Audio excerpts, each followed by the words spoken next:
La Sociedad Española de Radiodifusión presenta... Ser... ¡Viva la radio! Podcast. Siempre.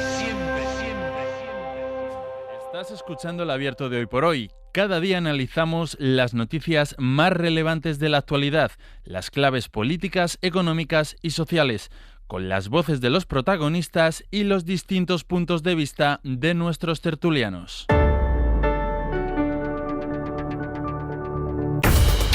Tiempo para el análisis, tiempo para el abierto en esta mañana de lunes después del caos del fin de semana en los trenes de alta velocidad, en Atocha, en Chamartín y ya como consecuencia en todas las estaciones donde tenían que llegar o donde tenían que salir estos trenes, con Elena Pisonero. ¿Qué tal? Muy buenos días. Buenos días, Ángel. Con Mario Laurrea, muy buenos días. ¿Qué tal? Muy buenos días. Y Antón Losada, buenos días. Buenos días.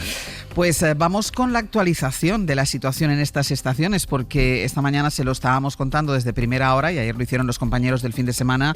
Ha sido un fin de semana con miles de pasajeros que no han podido viajar a sus destinos o que se han quedado atrapados, 15.000 afectados y solo ayer hasta 32 trenes cancelados. Así que vamos a volver a las estaciones de tren a comprobar si la hora punta ha discurrido, está discurriendo con normalidad, con la normalidad que ayer había prometido tanto Renfe como Adif. Edu Hernández está en la estación de Chamartín. Edu, hola de nuevo.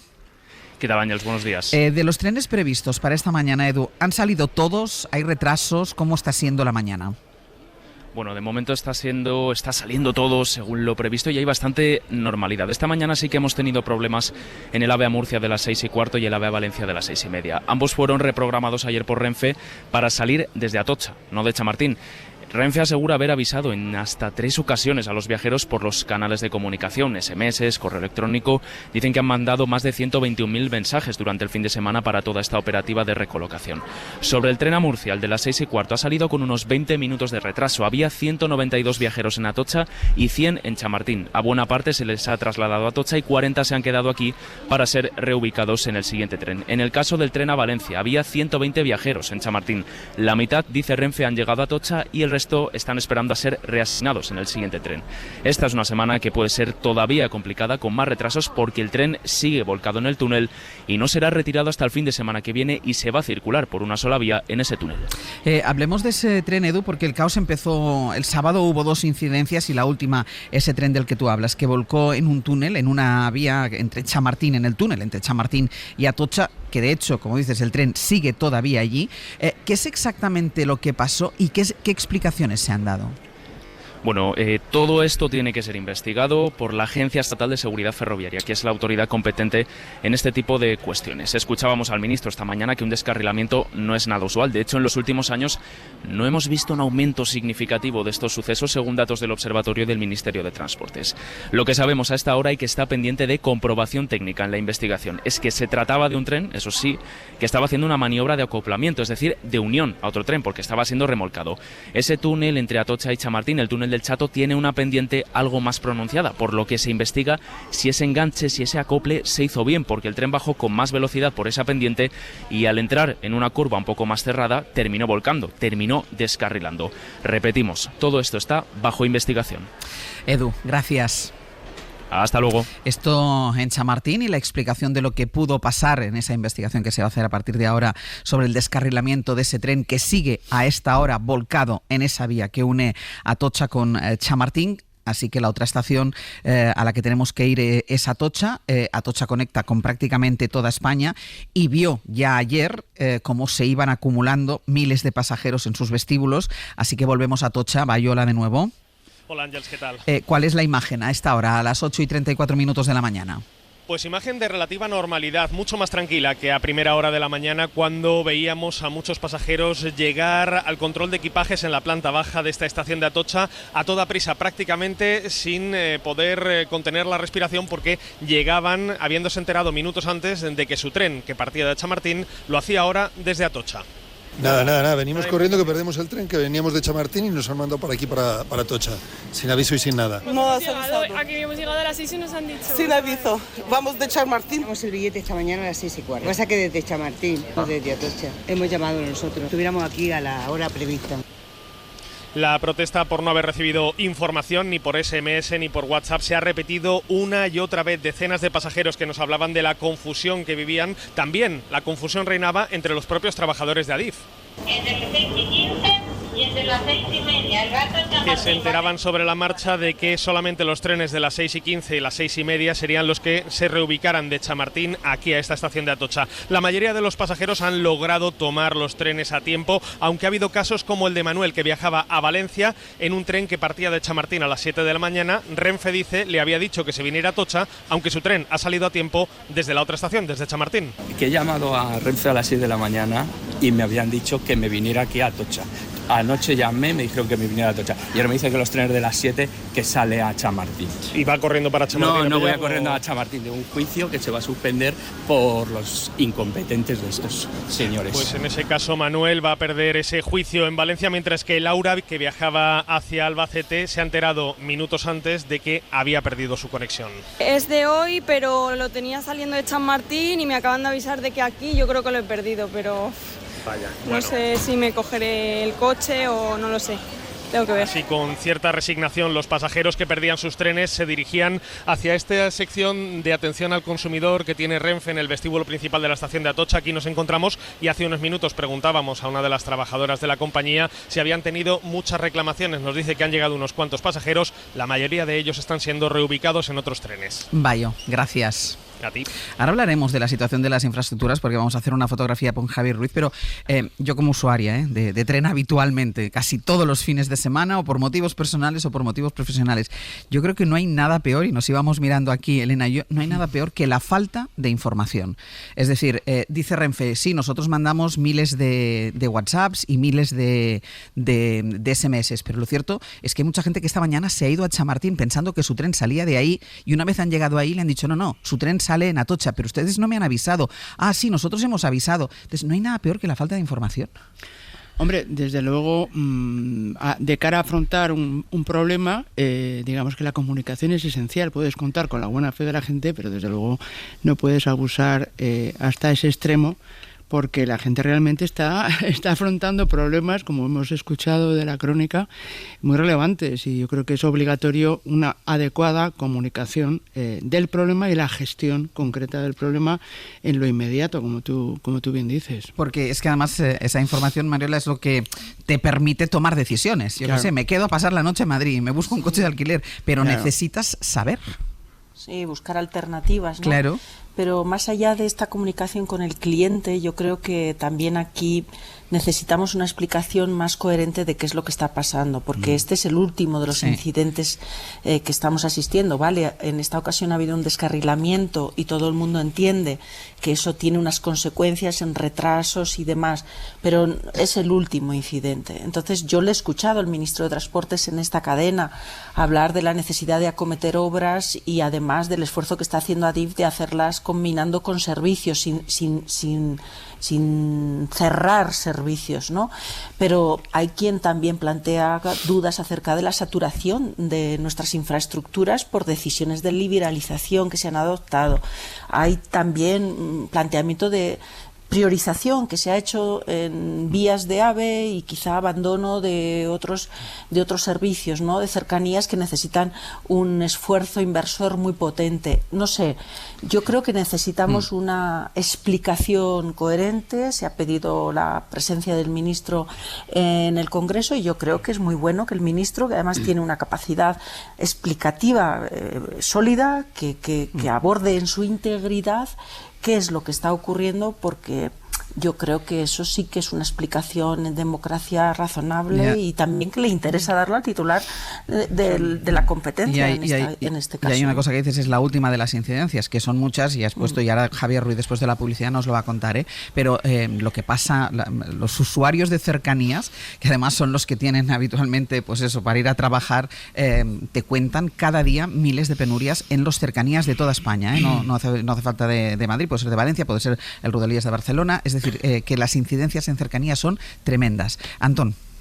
Bueno, hay algo peor que la desinformación, que es la información que no vale para nada en este tipo de cuestiones, que es, por ejemplo, vaya usted a Atocha y pregunte. Es peor, allí. es mucho peor. Sí. Que es, me parece que ha sido parte, uno de los testimonios que escuchamos esta mañana en la cadena SER, sí. era una viajera que, no, llamé y me dijeron que probablemente saldría de Atocha.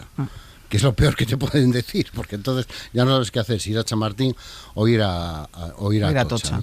¿No? Hablas de las cercanías. Bueno, intenta ir, si eres estudiante, de Vigo a Santiago o de Santiago a Coruña, cualquier día de semana, en un horario mínimamente razonable, porque no pudiste alquilar un piso en Santiago por los precios y has recurrido al tren.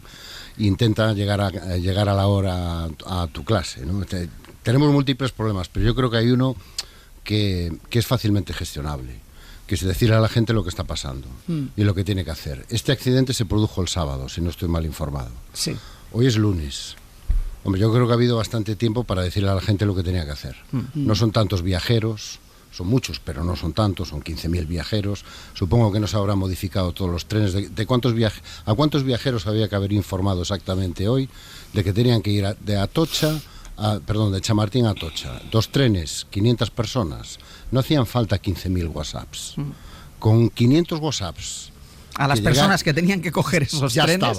Ya estaba. Sí. Pero está claro que de los 15.000 WhatsApps, la mayoría no llegaron a esas 500 personas que tenían desviada la salida de su tren. Voy a hacer una pausa y a la vuelta vamos con Javier Ruiz y vamos a hablar de lo que ya empezábamos a apuntar en la intervención de Mariola sobre la situación de las infraestructuras. El Abierto. SER Podcast. En el Abierto, Elena Pisonero, Mariola Urrea y Antón Losada y Javier Ruiz también. ¿Qué tal? Muy buenos días, Javier. ¿Qué tal, Ángels? ¿Cómo estás? Ha entrado también a todo lo que ha pasado este fin de semana con los trenes en la pelea política, el PP pidiendo dimisiones, el Ejecutivo minimizando el problema. Así que vamos a intentar, Javier, si te parece, poner en claro verdades y mentiras de lo que ha ocurrido estas 48 horas y de lo que está ocurriendo con los ferrocarriles. Y empecemos por lo que ha ocurrido este fin de semana, los incidentes en los túneles de Atocha. Venga, vamos a distinguir lo que sí ha pasado de lo que no ha pasado y se ha contado, ¿eh? Pasaron 2 cosas. Primero, a las 4 de la tarde, como estabais contando, un descarrilamiento en la alta velocidad, uno de los trenes remolcado por un túnel, el que une Atocha con Chamartín, y ahí se descarrila. Ángels, en la alta velocidad normalmente lo que hay es 2 carriles, para que si tienes problema en uno, puedas circular por el otro. ¿Qué ocurre? Cuando descarrila un tren, eso te bloquea los 2 carriles. ¿Y qué ocurre? Que se bloquean los trenes del Mediterráneo a Madrid. ¿Qué hace Renfe? Bueno, tenemos un problema en alta velocidad, pero estamos muy cerquita de la estación, así que vamos a desviar a toda esta gente a las vías de cercanías, y los llevamos a estación. Esto era el plan a las 4 de la tarde cuando descarrilan. A las 7 de la tarde ocurre un segundo incidente. Este ocurre en las otras vías, en las convencionales. En el tramo alternativo, en el Puente del Bosque, un hombre amenaza con tirarse a la vía. Y eso activa un procedimiento de emergencia que se ha seguido paso a paso y está arreglado. Primero, hay que bloquear todo el tráfico. En ese momento ya tenemos el lío en cercanías, en media distancia y lo que teníamos de AVE. Y segundo, la policía ordena cortar el suministro eléctrico. Esto también es protocolo. Y hay 3 trenes que se quedan literalmente parados y que no pueden moverse. Así que, ¿qué tenemos? A las 4 empieza una incidencia en el AVE, a las 7 otra en la vía convencional. El efecto bola de nieve que hemos vivido este fin de semana, Ángels, es, en fin, brutal y difícilmente previsible, la verdad. Nadie espera 2 incidentes en 2 vías, en 2 tramos a la vez. Han sido 14.000 los afectados, así que esto es lo que ha pasado. Y lo que no ha pasado es mucho de lo que se ha contado y hemos escuchado este fin de semana, la verdad, de influencers de a bordo, en fin, gente que ha llevado a los informativos cosas como ¿se cortó el aire? No, no se cortó el aire a los pasajeros, no se les negó el agua, se repartía los trenes bloqueados porque eso es lo que dicta el protocolo, no se dejó sin luz a los pasajeros contra el protocolo, como comentaban algunos con carga política incluso. Compañero, viva España y viva Renfe y lo bien mantenido que está todo. Llevamos 2 horas ya en el tren, estamos sin luz, que espero de verdad que no tarden mucho en sacarnos porque os digo, no es broma, ya se empieza a costar respirar, esto está bastante cargado, no hay agua, no hemos cenado, tengo el coche en la zona azul, o sea, de verdad está la cosa bastante jodida. Por favor, ayuda. En fin. Por favor, ayuda. Ángels, es justo lo contrario. Cuando un tren lleva más de 1 hora parado, se apagan o se atenúan las luces precisamente para evitar que se le agoten las baterías, porque los trenes tienen que volver a arrancar para evitar remolcarlos. Así que, en fin, ha ocurrido algo muy, muy grave, lo hemos visto, ha ocurrido algo grave otra vez y no han pasado algunas cosas que se han contado en la literatura popular. Por cierto, Ángels, lo de la zona azul, que uno ya veo que cuando teme por su vida lo que le preocupa la zona azul, eso es denunciable y se puede pedir la reclamación. Son gastos que se pueden reclamar. Javier, los dos incidentes en alta velocidad y en vía convencional yo creo que merecen lecturas distintas y detalladas. Primero, la alta velocidad, porque sí es significativo, en cualquier caso, el descarrilamiento de un tren. ¿Qué está pasando y qué dicen las cifras? Venga, vamos con ello porque hay dos historias muy distintas en alta velocidad y en la otra, en las vías convencionales. Las cifras dicen que los descarrilamientos son los mismos hoy que hace una década. En el año 2012, 13, 14 y 15, en todos esos años, Ángels, tuvimos 10, 11, 6 y 6 descarrilamientos. Entre estos últimos años, 19 al 22, hemos tenido, eran 10, 11, 6 y 6 entonces, 10, 11, 8 y 6 ahora. Son prácticamente los mismos. Este año llevamos 3. ¿Qué está pasando? Que con el mismo número de accidentes, porque el número de accidentes es más o menos el mismo, lo que tenemos es infinitamente más tráfico e infinitamente más pasajeros. Y que cuando tienes un tapón, la bola de nieve que se genera, el tapón que se genera, es mucho más grave. En apenas 5 años, Ángels, nuestro sistema ferroviario ha sumado 10 millones de pasajeros más en alta velocidad. Teníamos 21 millones en 2019, tenemos 31 millones a fecha de hoy. El descarrilamiento no es habitual. Es más, hay vías de doble vía en nuestro sistema, así que esto es efectivamente excepcional.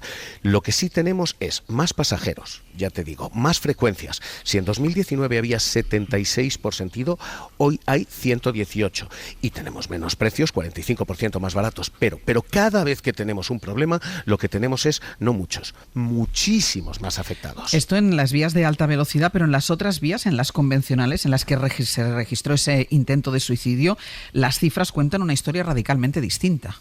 Sí, porque si tenemos más o menos las mismas incidencias en alta velocidad y si más o menos se mueve razonablemente bien la alta velocidad, en la red convencional lo que tenemos es una avalancha de problemas cada vez mayor y un rosario de retrasos, cancelaciones, problemas que parece fuera de control. Ángels, en 3 años, el número de sucesos en media distancia y cercanías se ha disparado hasta atención la cifra, 12.216 anuales. En 3 años esas incidencias han subido un 25%.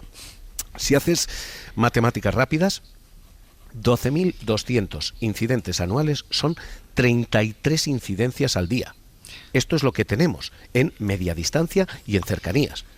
Ángels, los trenes afectados han saltado de ser 54 a ser 63.000, 9.000 trenes más afectados en 3 años. Sí. Se habla de falta de inversión y es posible que la haya. Lo cierto es que en 3 ejercicios la inversión ha subido mucho, ha subido un 17,8. Estamos en 535 millones, pero no parece suficiente, porque los problemas que te acabo de contar son solo el principio. Pregúntale a quien coge cercanías en Madrid. Sí. Vamos, te lo pueden contar. Si en 2019 la puntualidad era el 95%, en 2023 ha bajado 3 puntos. En media distancia, si antes era del 89%, hoy ha bajado 6 puntos. Tenemos, Ángels, 2 realidades muy diferentes. Tenemos la del AVE, donde cuando hay problemas hay mucha gente afectada, son pocos los problemas, pero mucha la gente afectada, y la media distancia, donde son muchos los problemas y mucha la gente afectada, pero son 2 historias radicalmente distintas que, para colmo, este fin de semana han coincidido las 2 casi a la misma hora y en el mismo sitio. Pues Javi, muchísimas gracias. Un abrazo hasta ahora. Claro, son 2 cuestiones diferentes. La primera es que ha aumentado porque se liberalizó, hay más frecuencias de trenes, hay más operadores y las vías siguen siendo las mismas en alta velocidad, y en media distancia y cercanías un problema de infraestructuras que necesitan una revisión y que se traduce en los incidentes y en los retrasos casi diarios. Son 2 cuestiones diferentes, pero son 2 cuestiones a las que tiene que poner solución el gobierno, Elena. Y que están conectadas entre sí. O sea, yo creo que hay un tema de fondo muy importante, que es el de las infraestructuras que tenemos y que queremos, sobre todo cuando el transporte ferroviario es claramente un transporte compatible con la transición ecológica energética. Entonces eso tiene que ser una prioridad. Yo quería, aparte de que son 2 historias efectivamente que pueden tener un tratamiento diferencial, como digo, están conectadas y forman parte de una prioridad. Es el que minimizar el problema irrita terriblemente a los que lo sufren. Y eso también como gobierno es importante tenerlo en cuenta, porque al fin y al cabo se está para servir a los ciudadanos, y minimizar algo que para la gente es vital, lo comentaba antes Antón. Gente ha tomado decisiones en función de la eficiencia en el transporte ferroviario en concreto. Yo que tengo familia en Valladolid es un buen ejemplo. Es decir, en una hora estás en Valladolid, sí, y eso ha cambiado las previsiones que haces vitales de irte a vivir a Valladolid o tal.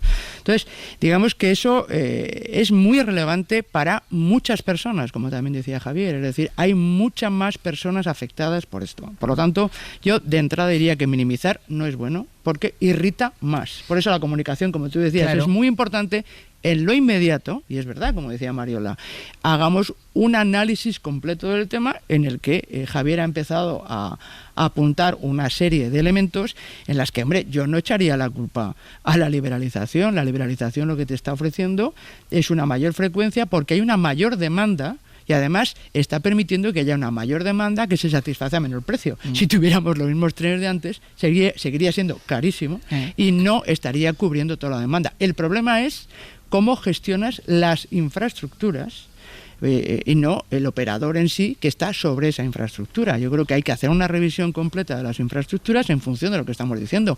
Una demanda creciente y el convencimiento de que es una infraestructura que hay que promover porque además es compatible con la sostenibilidad medioambiental en este caso. Antón.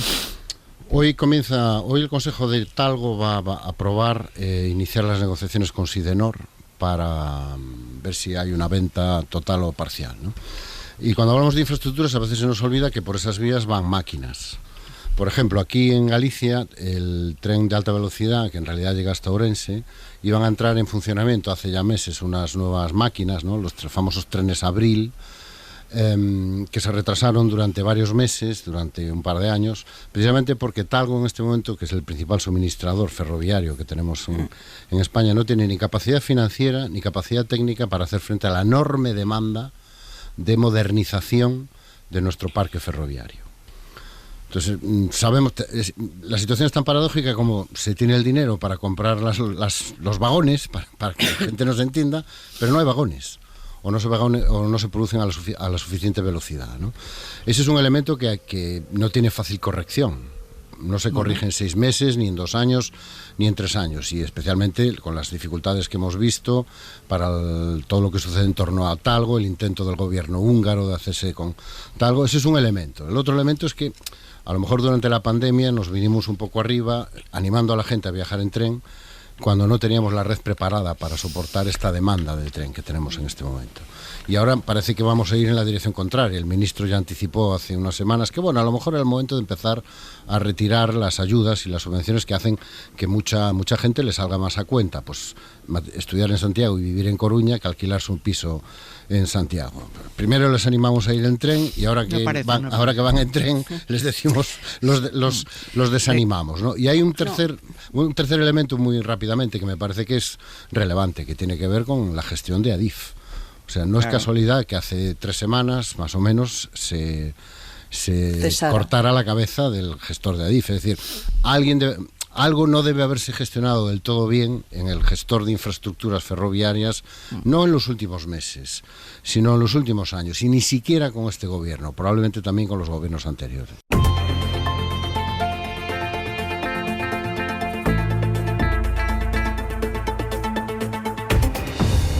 En el abierto, Elena Pisonero, Mariola Urrea y Antón Losada hablando todavía de las consecuencias del caos ferroviario de este fin de semana, de la situación del aumento de pasajeros, sobre todo en la alta velocidad, y la situación de las infraestructuras en la mediana distancia y en cercanías. Mariola, ¿qué querías hablar tú?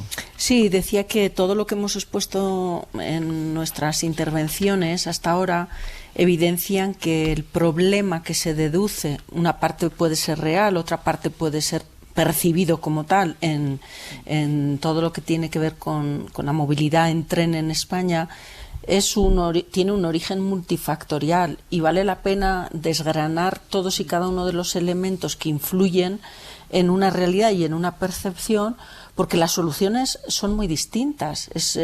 Obviamente, si hay que hacer obras y hay que acometer obras, pues hay que hacerlo, y eso va a tener un perjuicio en el funcionamiento ordinario de los trenes y va a tener un impacto en el cliente.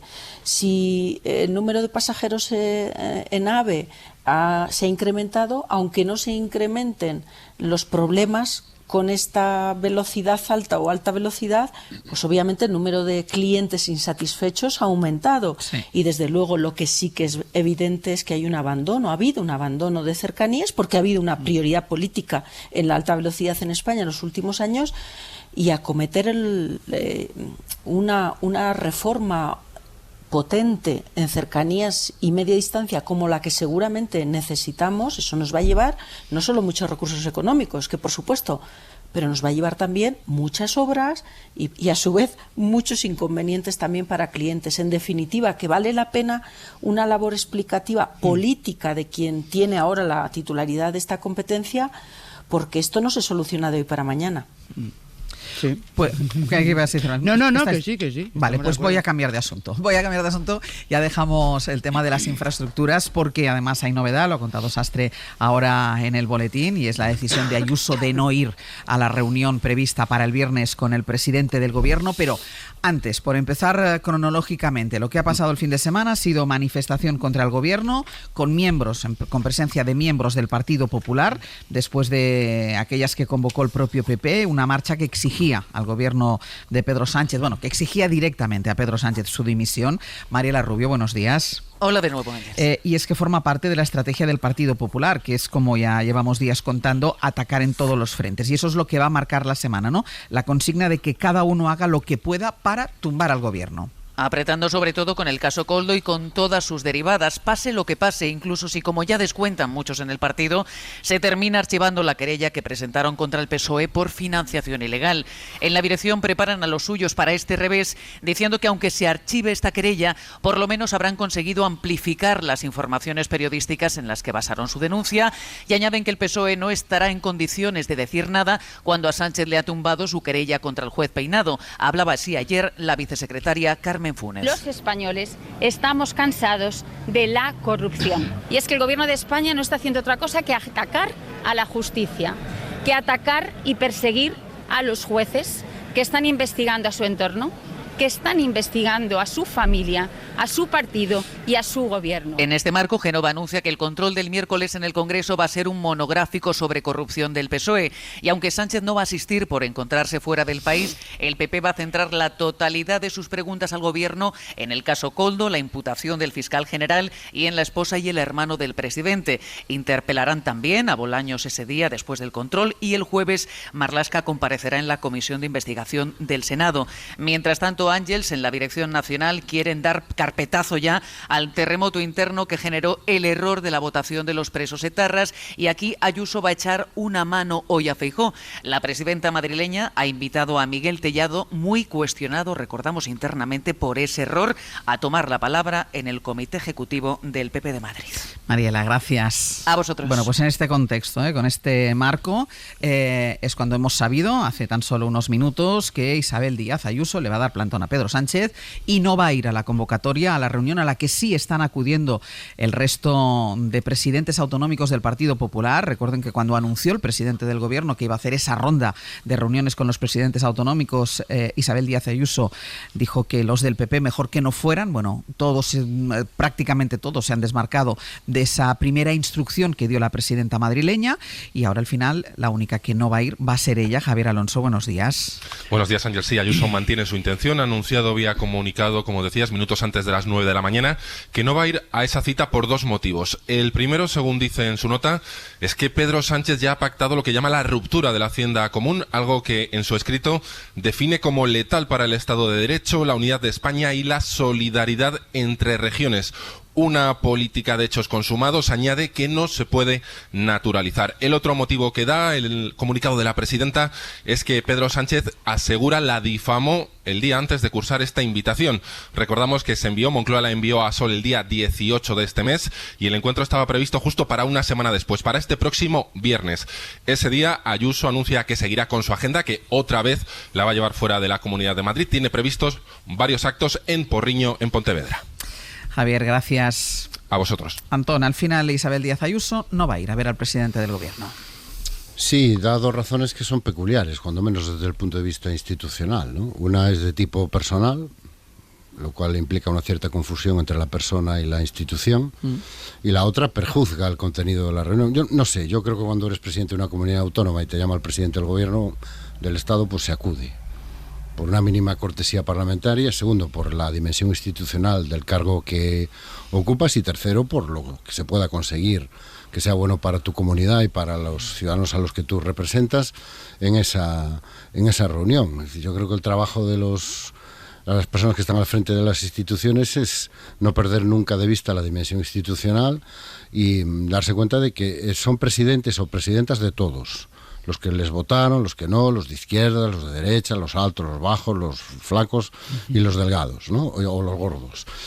En cuanto al contexto general, bueno, yo creo que en el Partido Popular, que ya veía muy consolidada la legislatura, la última semana, después de la catástrofe de la reforma en la que primero no sabían lo que votaban, después lo sabíamos pero no nos enteramos y al final todo es culpa de Pedro Sánchez, vino el informe de la UCO. Yo siempre tengo que hacer un esfuerzo para no decir OCU. Yo también. Yo creo que nos pasa a todos. Sí, a mí a la OCU los afectados por el tren. Ahora la UCO. Bueno, me consuela ver que no soy el único que tiene que hacer un esfuerzo mental cada vez que lo dice. Bueno, el informe de la UCO, con todas las informaciones que hemos conocido, como el caso Ábalos, ese peculiar auto del Tribunal Supremo en el cual se va a investigar al que dijo la verdad para proteger el secreto del que reveló su secreto para contar una mentira, pero bueno, la justicia ya se sabe, ¿no? Tiene la sensación de que, bueno, el objetivo era precisamente poder decir que se iba a investigar al fiscal general con independencia del resultado final. Yo creo que le han devuelto un poco la sensación de que si aprieta ahora, a lo mejor la legislatura se acorta.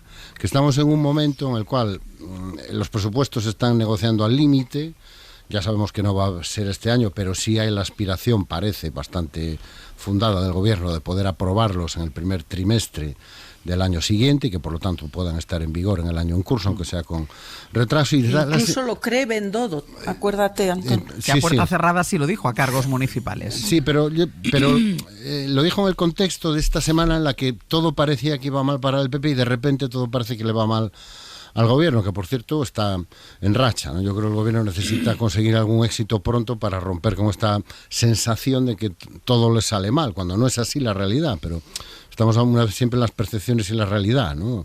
Pueden circular millones de trenes todos los días que uno se estropea y eso es lo que te queda en la retina, ¿no? Y me da la sensación de que el PP está dispuesta a hacer, digamos, una última apuesta para que la legislatura se acorte y vayamos a elecciones. Pero no es una sensación, o sea, es una certeza verbalizada por el propio Tellado. Quien pueda, citando a Aznar, quien pueda hacer que haga. O sea, vamos con todo para que acabe el gobierno de Pedro Sánchez, para tumbar a un gobierno.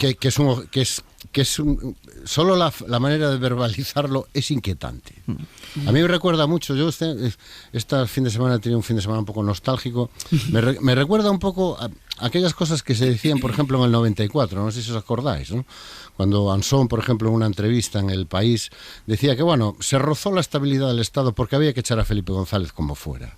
Yo empecé a tener un poco esta sensación de que, bueno, en las urnas no, en el Parlamento no, con los votos no, pues por las buenas no, pues por las malas.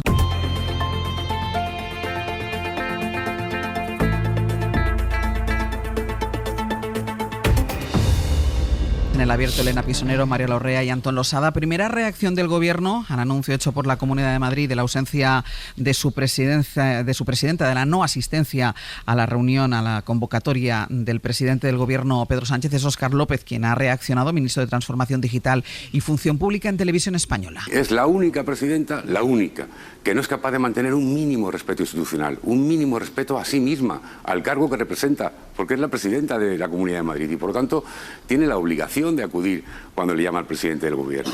Todo lo demás es esa forma de hacer política tan detestable, que tanto daño hace a la democracia, que tantos puentes rompe y que desde luego es absolutamente inútil para los ciudadanos. El choque por el choque, el fango por el fango y desde luego corrupción a raudales, que es lo que ha pasado en la Comunidad de Madrid. La única presidenta del Partido Popular que no va a ir a esta reunión con el presidente del Gobierno en ese contexto que explicábamos antes de ir a publicidad, de ir con todo para tumbar a un gobierno. Mariola. Yo fíjate, con este tema de Ayuso, que por supuesto yo creo que hay una falta de decoro que a mí me parece preocupante en alguien que asume responsabilidades institucionales, pero yo creo que el Gobierno tendría que dar un paso al frente y rellenar ese hueco, porque lo que está claro es que en política, hueco que dejas, hueco que alguien te lo rellena. ¿Y cómo rellenar un hueco que deja la presidenta de la Comunidad de Madrid pensando en los madrileños? Bueno, pues hay otras instituciones del Estado dentro de lo que es el territorio de la Comunidad de Madrid. Pues quizá el presidente con quien se tiene que reunir es con la Delegación de Gobierno de Madrid, trasladarle sus pretensiones sobre la ciudadanía de Madrid y que la Delegación de Gobierno traslade a la Comunidad de Madrid, a los ciudadanos que habitan en Madrid, lo que el Gobierno de la Nación está en disposición de hacer por ellos. Porque, insisto, en política el hueco que tú dejas, otros lo ocupan. Y en relación con el Partido Popular, y también está por supuesto aquí la posición de Ayuso marcando línea de acción, yo creo que la palabra para explicar todo lo que está ocurriendo es desestabilizar, que es algo mucho más crudo en términos políticos y de mucho más calado, porque incorpora un riesgo democrático fuerte, que hacer una oposición de acoso y derribo o hacer una oposición dura, porque se puede hacer una oposición dura, incluso se puede hacer una oposición de acoso y derribo, pero si la propuesta de oposición es desestabilizar, estamos hablando de otra cosa. Y yo creo que si analizamos cada una de las medidas que se adoptan por parte del Grupo Parlamentario del Partido Popular en el Congreso de los Diputados hace unos días con el terrorismo, la acción en la calle, si vas sumando estrategias y escuchas lo que dicen en público y lo que dicen cuando no están en público, uno acaba uniendo la línea de puntos y le sale una estrategia de desestabilización democrática. Y esto es mucho más serio de lo que parece. Y a mí esto es lo que me preocupa. Y creo que Alberto Núñez Feijóo no fue elegido ni vino para eso. Vino como se presentó a sí mismo como un hombre cabal, como un hombre sensato, como un hombre institucional, frente a otras opciones que daban evidencias o daban muestras de no tener esa sensatez. Bueno, la pregunta es, ¿pero en qué ha acabado todo esto? Elena. Estaba un poco sorprendida por la palabra desestabilizar, ¿no? Porque creo que algunos pensarán que es más desestabilizante pues la ley de amnistía o determinadas medidas que sean la ruptura de la financiación de manera unilateral, en fin. Yo creo que es verdad que la acción política, por ponerlo un poco en contexto, no se puede limitar a la acción cuando estás en el gobierno. O sea, vamos a ir un poco a los básicos, que parece una perogrullada, pero no lo es. Es decir, evidentemente, al final el objetivo es llevar a la práctica aquello que piensas y que bueno, incluyes en tu programa de gobierno. Pero la oposición efectivamente también tiene un papel que jugar y muy importante, no solo en el Parlamento, no solo ejerciendo control, que es una función esencial, sino también haciendo propuestas y por supuesto en contacto con la sociedad, con la calle, con los medios para hacer valer sus propuestas. y en relación con otros partidos para no llegar a un extremo, que es por donde hemos empezado la conversación, que es ir a los tribunales, que a mí me parece que es un recurso, bueno, que se contempla, pero no debería ser el centro de la oposición. Y ahí podemos discutir, el PP está haciendo una oposición adecuada, no la está haciendo, tiene muchos elementos en su mano, y creo que eso está en el debate y es importante en algo que a mí, al final, hemos hablado en el caso de Isabel Díaz Ayuso, que yo, vamos, estoy muy de acuerdo con lo que ha dicho Antón, que, bueno, ya no es solo cortesía, es que es la esencia de en la asunción de responsabilidades en las que tú como... Claro, exacto, tú puedes tener tu corazoncito como lo tenemos todos, pero en el momento en que asumes una obligación, es tu trabajo, efectivamente, la relación con otras instituciones y desempeñar tu trabajo de la manera más noble, más decente y más acorde a la ley, por otra parte, ¿no? Porque las instituciones son importantes. Pero yo aquí, para provocar, creo que eso mismo se debería pedir al presidente del Gobierno, que no se habla con el señor Feijóo. Yo creo que hay un planteamiento esencial que es establecer puentes, dialogar. Puedes estar de acuerdo o no, te puede gustar o no una persona, pero por encima de las personas, porque es que estamos en una personalización, una hipersensibilización de la política. No hace falta más que ver la campaña electoral en Estados Unidos, ¿no? Con una serie de descalificaciones personales que son impropias de alguien que aspira a ocupar una alta instancia. Yo creo que es muy importante que haya diálogo entre las personas en general en democracia, pero entre los que ocupan las instituciones en particular. Y pensé que ibas a decir eso, Mariola, que al final, vale, pues también el presidente del Gobierno tendría que hablar con el principal partido de este país, que es el Partido Popular, mal que le pese. Y ese tipo de gestos son los que al final abonan, no decir, no, yo más, pues tú como me estás insultando, cosa que por otro lado es cierta, es decir, el ministro Óscar López acaba de decir corrupción a raudales. Yo creo que ese tipo de manifestaciones en ministros de mi país a mí me parece que son excesivos. Y que hable con la delegación del Gobierno, no, la delegación del Gobierno es una parte del Gobierno de la Nación y tiene efectivamente ese canal de comunicación. Yo creo que, para rematar, la presidenta Ayuso debería ir por una obligación institucional sin que eso impidiera, como ha hecho, y me parece que también hay que reconocerlo, por escrito un comunicado explicando por qué no va. Y si considera que el deterioro institucional lleva a unos niveles que hay que denunciar, denúncielo, pero no en contra de la institución que ocupas y de en este caso, los madrileños que dependemos de su acción de gobierno. Por lo tanto, hagamos compatibles las cosas, no confundamos unos elementos con otros, evitemos las descalificaciones personales, por favor, y primemos las obligaciones que tenemos en función del cargo que asumamos en cada momento. Mariela. Voy a hacer otro llamamiento, Elena, a ver si te gusta más. En lugar... sí, si no es que me guste o no, pero ir a palabras gruesas, no, yo creo que no ayuda. Pero no son palabras gruesas, Elena. Lo planteo con sosiego y con calma. Lo planteo en términos de análisis político. Sí. Esto es lo duro. Y asumo mi responsabilidad en el análisis político. No lo hago... digamos, por buscar una palabra atractiva.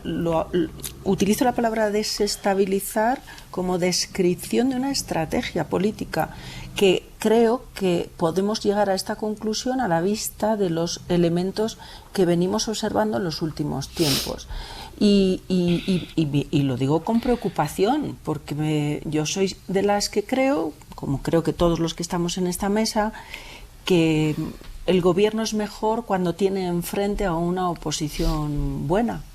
Mejor si la invitas a hablar de vez en cuando y no la desprecias permanentemente cuando tienes ocasión. Sí, pero imaginemos que eso que tú estás señalando en términos de análisis político obedeciera a la realidad.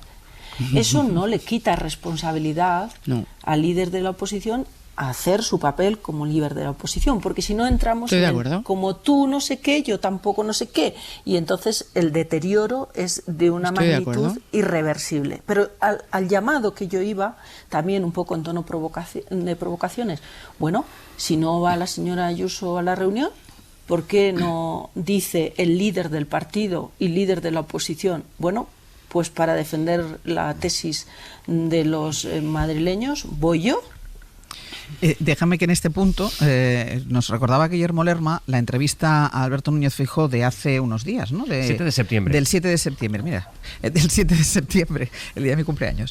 La entrevista de Feijóo el 7 de septiembre, que precisamente le preguntaron por las reuniones que entonces estaban convocadas, que todavía no se habían sucedido, de los varones de los presidentes autonómicos del PP llamados por el presidente del gobierno, ¿qué pasaría si no fuera Isabel Díaz Ayuso? Y él contestaba: yo acudí a todas las reuniones que tuve con Zapatero, Rajoy y Sánchez. Un presidente de una comunidad no elige al presidente del gobierno que le toca. Por tanto, decía Feijóo hace unas semanas, no veo ningún riesgo al respecto. Si un presidente autonómico no acude al Palacio de la Moncloa, creo que comete un error. Y entonces le repreguntaban, ¿entonces cree que Ayuso sí irá? Y contestaba Feijóo: para tratar los asuntos de Madrid. Fíjense cómo están las cercanías de Madrid, la inmigración. Yo creo que la presidenta Ayuso sabe muy bien que su responsabilidad es defender los intereses de los madrileños y practicar una política de Estado. Y eso es lo que ha venido haciendo siempre. Claro, es que sobre esto que está diciendo, la importancia de este tipo de reuniones para defender los intereses, en este caso de los madrileños, yo quiero recordar a Jorge Azcón, al presidente de Aragón, saliendo de la reunión con Pedro Sánchez y diciendo estas palabras. Le he pedido al presidente del gobierno que fuera especialmente sensible con los problemas de desarrollo económico que tiene la provincia de Teruel, y por eso vamos a acordar que el fondo de inversiones de Teruel se incremente a lo largo de los 2 próximos años para llegar desde los 60 millones de euros que tiene en la actualidad hasta los 86 millones de euros. Antón. Bueno, está claro que a Isabel Díaz Ayuso no le llegó el memorándum de Alberto Núñez Feijóo con lo del sentido institucional, ¿no? Es que además hay otra razón fundamental para... Cuando no estás de acuerdo es cuando hay que ir. Claro. Porque si estás de acuerdo con un par de WhatsApps, siempre que nos los mande Renfe, seguramente llegaremos a algún acuerdo. O sea, simplemente si estamos Antón, de acuerdo... ¿tú has visto el capítulo 1 de la Moncloa, eh? No. Dios me libre. Siempre, si estamos de acuerdo con unos WhatsApps podemos arreglarlo por Teams. Pero cuando hay desacuerdos es cuando realmente hay que acudir a los sitios, porque ahí es donde se pueden medir esos desacuerdos, se pueden buscar espacios de... Nos quejamos siempre de que en España se hace demasiada política de declaraciones, que los responsables políticos hablan a través de los duples de la televisión, de los cortes en la radio y de los informativos. Y tenemos una presidenta que desprecia una oportunidad para ir, sentarse en Moncloa delante del presidente del gobierno y decirle todo lo que le tenga que decir, como presidente de la Comunidad de Madrid e incluso como Isabel Díaz Ayuso, si hay un momentito en la reunión para tratarlo así. Pero no, preferimos renunciar a eso y seguir una estrategia que tiene poco que ver con los intereses de los ciudadanos de Madrid y tiene más que ver con sus intereses personales, sus intereses políticos y los intereses de su partido, que es precisamente lo que resulta cuando confundes tu persona con la institución. Pero yo, que no soy nada provocador y que quiero recuperar un poco... Quiero poner un poco de orden y de sentido... Entre tanta provocación. Claro, entre tanta provocación. Vamos a ver. Yo me conformaría con que la oposición recordase que su papel no es tumbar al gobierno por cualquier medio necesario, sino que su papel es demostrar que hay una alternativa al gobierno. Construir una alternativa. Demostrar que hay una alternativa al gobierno. Y que la manera de tumbar, entre comillas, a un gobierno es colocarlo en una situación política que le obligue o bien a convocar elecciones porque no es capaz de seguir gobernando, o bien a tener que salir del gobierno porque tú has sido capaz de presentar una alternativa que ha convencido al Parlamento para sacarlo. Entonces, hay una cosa que yo le reclamo al Partido Popular: si tan convencido está de que esto está terminado, de que la corrupción cerca a Moncloa, de que esto va a ser el fin de los tiempos, oiga, hay un instrumento constitucional que está a su alcance y que es muy fácil, y que es la consecuencia lógica del discurso que lleva armando el Partido Popular desde el 23 de julio y que ha recuperado en las últimas semanas. Oiga, presenta una moción de censura. Mariola y Elena. Mariola. Bueno, eso ya de momento no parece que está en la agenda del partido. No parece que esté. Es lo de orden, es lo que tocaría. Claro. Sí, es el mecanismo constitucional. Claro. Es el mecanismo constitucional, pero hay otro elemento. Pero es que ¿acaso la presidenta de la Comunidad de Madrid con este movimiento no le marca el terreno claramente al líder de su partido? Está fijando ella el perímetro de acción de la oposición. Y el que se mueva de ese perímetro, pues quizá no sale en el siguiente telediario. Y esto tampoco debemos de olvidarlo. Creo que el Partido Popular también tiene otra pelea interna, también podría leerse en clave de desestabilización, que es, bueno, hay luchas de poder, como hay en todos los partidos, por otra parte, te iba a pero decir, en la oposición... señor Paje también está legitimado para disentir en aquello que considere que no es adecuado. Y eso no quiere decir que cuestione el liderazgo del señor Sánchez en absoluto. Bueno, hay una diferencia. Que no te la tengo que explicar a ti, Elena, explícame. Tienes más trienios en este campo de la acción política que yo, que no tengo ninguno, más que en el del análisis, que es que el señor Paje puede decir y dirá todo lo que tenga que decir dentro del sistema orgánico de su partido, pero es que el partido al que pertenece gobierna y el secretario general es presidente de gobierno, y en el otro lado de la balanza pues tenemos a una presidenta de la Comunidad de Madrid que desde hace mucho tiempo tiene capacidad para ordenar la línea de acción política del presidente de su partido. Cierro contigo, Elena. Es que hay muchas cosas, Pues venga. Para no provocar... porque yo por eso he fijado antes, Antón, el plano... Vamos a ver, la panoplia de instrumentos que tiene un partido político para hacer una acción más allá de estar en el gobierno y en la oposición. Y justo cuando estábamos hablando pensaba, bueno, pues efectivamente también parte de esa estrategia es convencer a aquellos que facilitaron el gobierno a Sánchez para que dejen de apoyarlo y por lo tanto pudieran apoyar una moción de censura. Amnistía, Elena. No, claro, este es el problema. Pero te voy a ir a contestar a lo tuyo. Es verdad que Feijóo no está en el gobierno, pero ha ganado las elecciones, cosa que no hizo el señor Sánchez. Pero en política no perdamos las referencias. Al final en política lo que hay que tener es un apoyo mayoritario para que tú lideres una opción. En el Parlamento para gobernar. Bien, pero estamos hablando de lo que son las bases de la acción política, que yo creo que es bueno recordar. Otra cosa es que efectivamente para llegar al gobierno necesitas una mayoría en el Parlamento. Yo creo que eso siempre que quieras, que termina, déjala terminar, que se me va el tiempo. No, pero vamos a ver, vamos a recuperar las esencias, porque al final estamos elevando a categoría las cosas que son excepcionales. Y yo creo que en política hay que tener el respaldo mayoritario de los ciudadanos para poner en marcha un programa político concreto que efectivamente será ejecutivo si en el Parlamento tienes una mayoría suficiente, pero no al revés, porque es que estamos subvirtiendo totalmente la esencia de la democracia, que eso sí que desestabiliza y no una manifestación en la Plaza Castilla. No puedo estar más en desacuerdo. Bien, pues seguiremos hablando. Exacto, seguiremos hablando porque seguiremos hablando, y es que además yo quiero introducir un elemento más a todo esto, que no sé si tiene que ver o no con la cancelación de la visita de Isabel Díaz Ayuso a Moncloa, pero hemos tenido acceso al expediente tributario del novio de la pareja de Isabel Díaz Ayuso, de Alberto González Amador, que es la documentación que corrobora que Hacienda ejecutó un proceso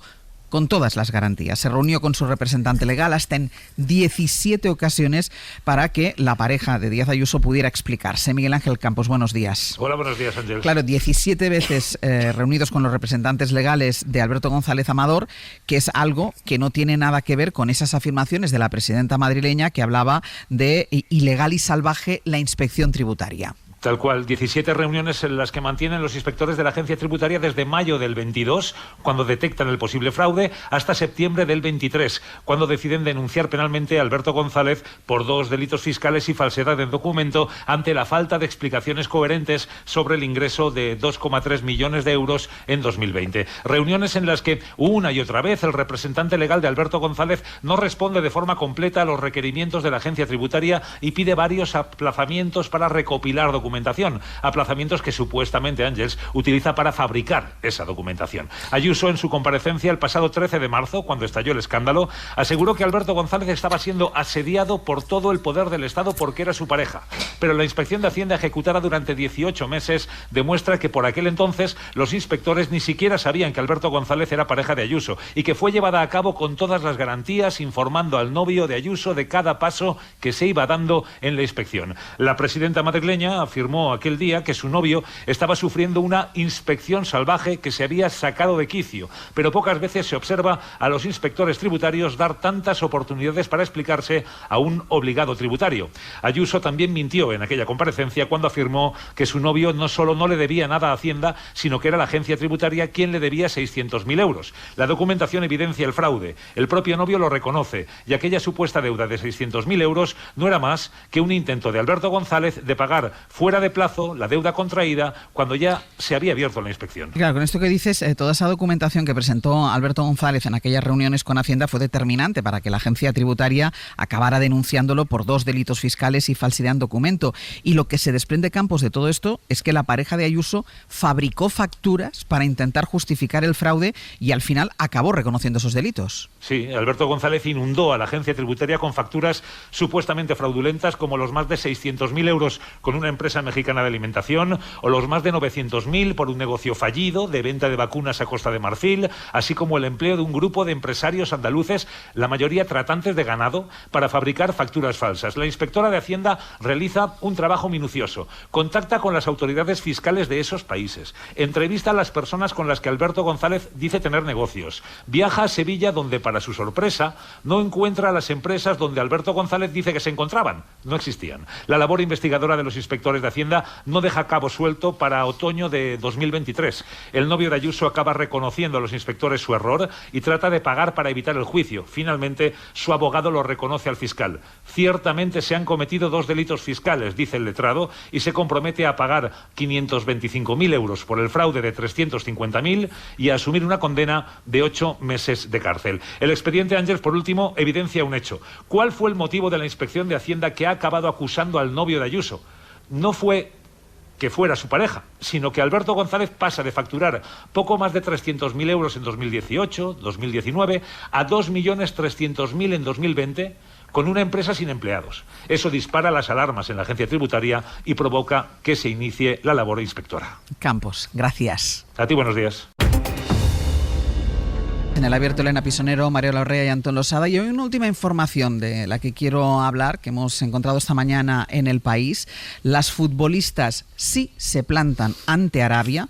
Más de un centenar de jugadoras reclaman a la FIFA que rompa el patrocinio con Aramco, que es la petrolera estatal saudí, por oprimir sistemáticamente a mujeres y gays. Nadia Tronchoni es la redactora jefa de deportes del País. Nadia, ¿qué tal? Muy buenos días. Hola, buenos días, Ángels. Claro, ellas son, podemos decir, las primeras deportistas de élite que se plantan ante Arabia. Nadie nunca había dicho, no solo no había dicho nada antes, sino que cobran dinero de Arabia, muchos. Correcto. Ha habido alguna voz discordante de escaladores, por ejemplo, que pidieron a la Federación Internacional de Escalada que no hiciera negocios con Arabia.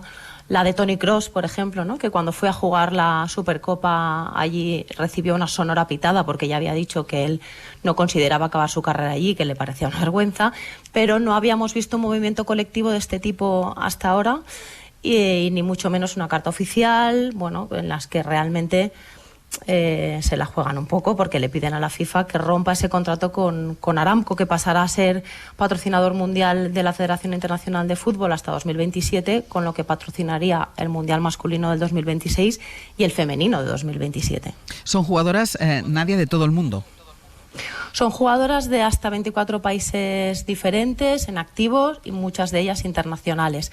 Entre ellas está una española, Maitane, que juega en el Gotham y que ha sido internacional por España. Claro, y además tú empiezas tu artículo hoy en El País con ese contraste de que mientras circula esta carta, el Real Madrid estaba a punto de saltar al césped, dices, con ese logo de Emirates, y Rafa Nadal estaba jugando también allí. Bueno, es que Rafa Nadal, junto con los otros 5 tenistas que han participado en este torneo de exhibición en Arabia Saudí, porque no es oficial, no cuenta para los registros oficiales, se han llevado solo por participar los tenistas 1,5 millones, y Yannick Sinner, que ganó el torneo, 6 millones de euros. Y no contentos con eso, le regalaron una raqueta valorada en 250.000 euros a Nadal. Muy bien. ¿Qué recorrido puede tener esta iniciativa de las futbolistas? Esa es la gran duda al menos que yo tengo. Primero hay que ver si se suman más, porque futbolistas hay muchas.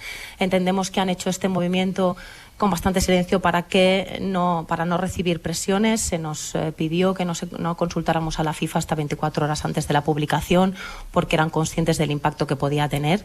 Entonces, lo primero que hay que ver es si se suman más futbolistas, españolas, por ejemplo, o de la Liga. Sí. Que aquí el peso en España y en Inglaterra, por ejemplo, el peso del dinero saudí y de otros países del Golfo Pérsico es considerablemente importante. Y si eso mueve a otros deportistas a hacer algo similar y a plantarse ante todos esos millones. Otros deportistas masculinos. Sí. Nadia, muchísimas gracias. A vosotros. Enhorabuena un abrazo. por esta carta. Nada, nos quedan un par de minutos, pero sí, Elena, quería comentar con vosotros. Por primera vez, deportistas de élite se plantan ante Arabia Saudí y son las futbolistas. Bueno, claro, es que al final somos las más interesadas en hacer este tipo de denuncias, ¿no? Yo creo que está muy bien traído. Es una carrera de fondo en la que no hay que dejar de decirlo, no porque al final nos parezca, bueno, total, claro, hombre, tienen mucho dinero, quieren hacer las cosas bien, no. Yo creo que está muy bien hecha la denuncia, hay que tener valor para hacerlo. Y efectivamente, veamos el recorrido, que no es tan fácil luego en la práctica, obviamente. Y era curioso, Antón, el contraste del que hablaba Nadia, ¿eh? Mientras, por ejemplo, Rafa Nadal jugaba un torneo de exhibición y quien ganaba se embolsaba no sé cuántos millones, además de una raqueta valorada en no sé cuántos más millones, las futbolistas están diciendo esto. Bueno, es que hay una operación de legitimación y blanqueo, lavado. De lavado de estas autocracias, vamos a llamarlo así, a través del mundo del deporte. Eso es una operación que hay miles de millones invertidos. Por cierto, yo ya no sé para cuántos millones son suficientes. ¿En qué momento un deportista de élite ha ganado suficientes millones para poder empezar a comportarse de una manera que no vaya guiada por el dinero, sino por los valores que supuestamente representa como deportista, ¿no? Y a mí yo apoyo completamente esta iniciativa y me da mucha vergüenza, por ejemplo, que haya trofeos, competiciones del fútbol español que se disputen en Arabia. Me produce a mí como aficionado al fútbol, ¿no? Me produce un desasosiego que me cuesta mucho trabajo. Déjame medio minuto para Mariola. Sí, yo creo que es un movimiento valiente, audaz, que interpela a clubes, a compañeros, a colegas suyos, y también pone al descubierto algunas incoherencias de algunas figuras del deporte, como el caso de Rafa Nadal. Me recordaban ahora, no solo Rafa Nadal, también vemos aquí a Fernando Alonso, no me salía el nombre, que también va patrocinado por Aramco, que es esta petrolera de la que hablábamos.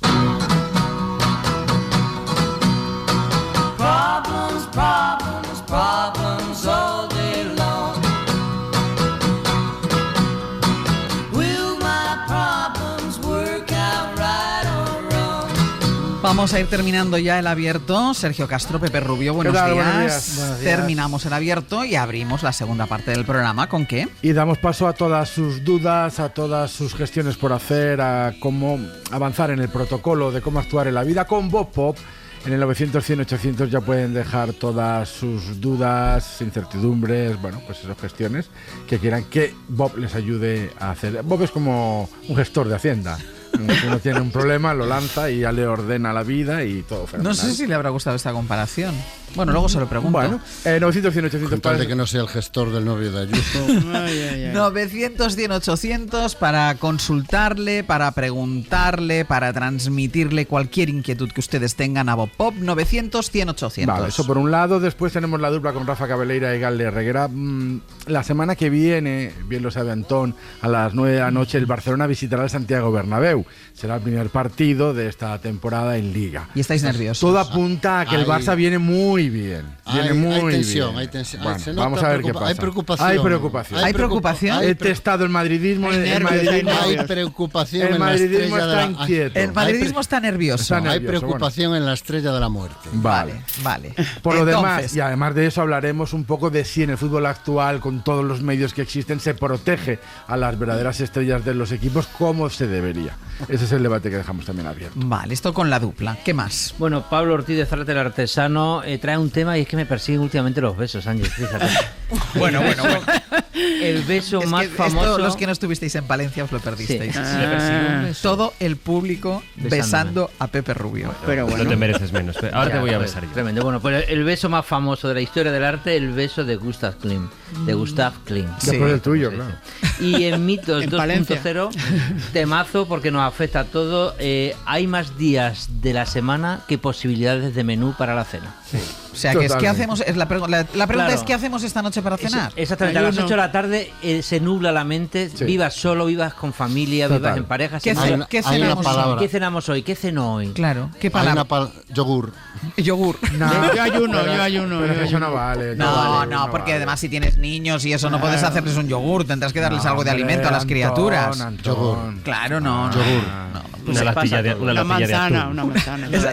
Las latas de atún es de las cosas más socorridas Vamos. de la, Una lata de Antón. de la comida española.